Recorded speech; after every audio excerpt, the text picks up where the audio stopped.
इस वक्त प्रधानमंत्री नरेंद्र मोदी जो हैं वो गुजरात में हैं। जीत का चौका बीजेपी की तरफ से लगाया गया है और बंपर जीत इसलिए क्योंकि देश का सबसे बड़ा राजनीतिक प्रदेश है उत्तर प्रदेश। उत्तर प्रदेश समेत 4 राज्यों में बीजेपी ने जिस तरीके की वापसी की है सत्ता में, उसके बाद आज जब प्रधानमंत्री नरेंद्र मोदी अपने गृह राज्य गुजरात पहुंचे हैं तो फिर बंपर जीत पर प्रधानमंत्री नरेंद्र मोदी का यह भव्य स्वागत आप देख रहे हैं। किस तरीके से पुष्प वर्षा नहीं बल्कि इसे कहना चाहिए कि फूलों से सलामी जो प्रधानमंत्री नरेंद्र मोदी को दी जा रही है।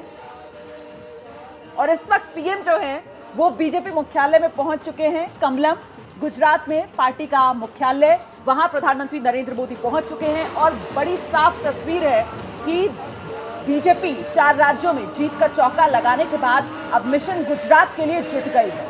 और उन तस्वीरों से आप अंदाजा लगा सकते हैं जिस तरीके से प्रधानमंत्री नरेंद्र मोदी खुद जिस गाड़ी में सवार थे उसमें गुजरात के मुख्यमंत्री भूपेंद्र पटेल, प्रदेश अध्यक्ष गुजरात के सीआर पाटिल, वो प्रधानमंत्री नरेंद्र मोदी के साथ थे। देखिए, पिछली बार 2017 गुजरात चुनाव की अगर बात की जाए तो कहा यह गया कि बीजेपी शायद नर्वस 90s में फंस गई, 99 के फेर में फंस कर रह गई। लेकिन इस बार बीजेपी के सामने गुजरात में किस तरीके से रास्ते को आसान बनाया जाए, बीजेपी जिसकी अपनी पहचान इस वक्त चुनावी राजनीति के अंदर एक अभेद्य किले के तौर पर बन चुकी है, एक अजय चुनावी मशीन के तौर पर बन चुकी है, उसे इसी तरीके से सहेज और समेट कर रखा जाए। इसी पर और जानकारी के लिए हमारे साथ हमारे 2 सहयोगी जो लगातार इस बड़ी कवरेज में बने हुए हैं, आप देख सकते हैं। मृत्युंजय हमारे साथ मौजूद हैं, विकास भदौरिया हमारे साथ मौजूद हैं। तो पहले आपको विकास के पास लेकर चलते हैं और जरा जानते हैं विकास भदौरिया से कि प्रधानमंत्री नरेंद्र मोदी बीजेपी मुख्यालय गुजरात में पहुंच चुके हैं। ऐसे में प्रधानमंत्री नरेंद्र मोदी का संदेश आपको क्या लग रहा है? पार्टी कार्यकर्ता क्या उम्मीद कर रहे हैं, क्या रहने वाला है विकास?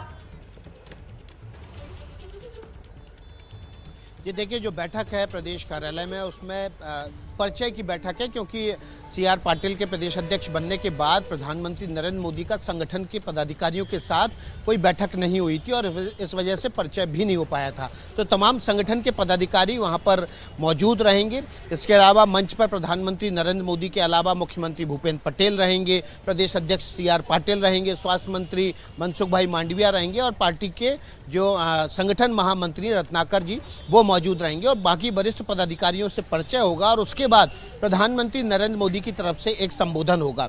इस संबोधन में प्रधानमंत्री नरेंद्र मोदी क्या कहते हैं वो बहुत महत्वपूर्ण होगा, क्योंकि पार्टी के सर्वोच्च लीडर की तरफ से कही गई हर बात, हर वाक्य एक सूक्त होता है जो पार्टी कार्यकर्ता उसको फॉलो करते हुए, पार्टी के चुनावी रणनीति के लिहाज से उसको फॉलो करते हुए पार्टी की जीत की इबारत लिखते हैं। तो यहाँ पर प्रधानमंत्री नरेंद्र मोदी क्या कहते हैं, क्या बताते हैं, इस पर सबकी नज़र होगी।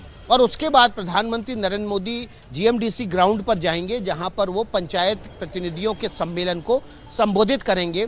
और ये संबोधन पब्लिक होगा, इसलिए बहुत महत्वपूर्ण होगा, क्योंकि लंबे समय बाद ऐसा हुआ, एक प्रयोग हुआ गुजरात में जब सभी जो कैंडिडेट बीजेपी ने मैदान में उतारे पंचायत चुनाव से लेकर स्थानीय चुनाव में, वो सभी ऐसे थे जो किसी राजनीतिक परिवार से नहीं थे या जिनको दोबारा टिकट नहीं दिया गया। तो एकदम जो जिसको कहते हैं फ्रेश ब्रीड, वो बीजेपी की जीत कर चुनाव में आई और बीजेपी ने पुराने सारे रिकॉर्ड ध्वस्त कर दिए थे।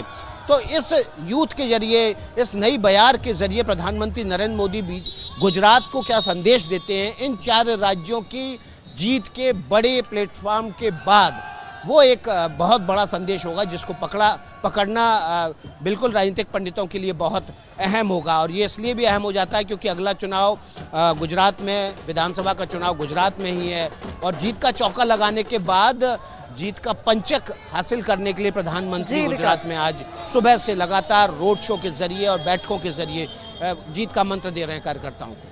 तो देखिए, विकास बता रहे हैं कि यहीं पर नहीं रुकना है, कुछ यही संदेश देने की कोशिश इस रोड शो के जरिए की गई।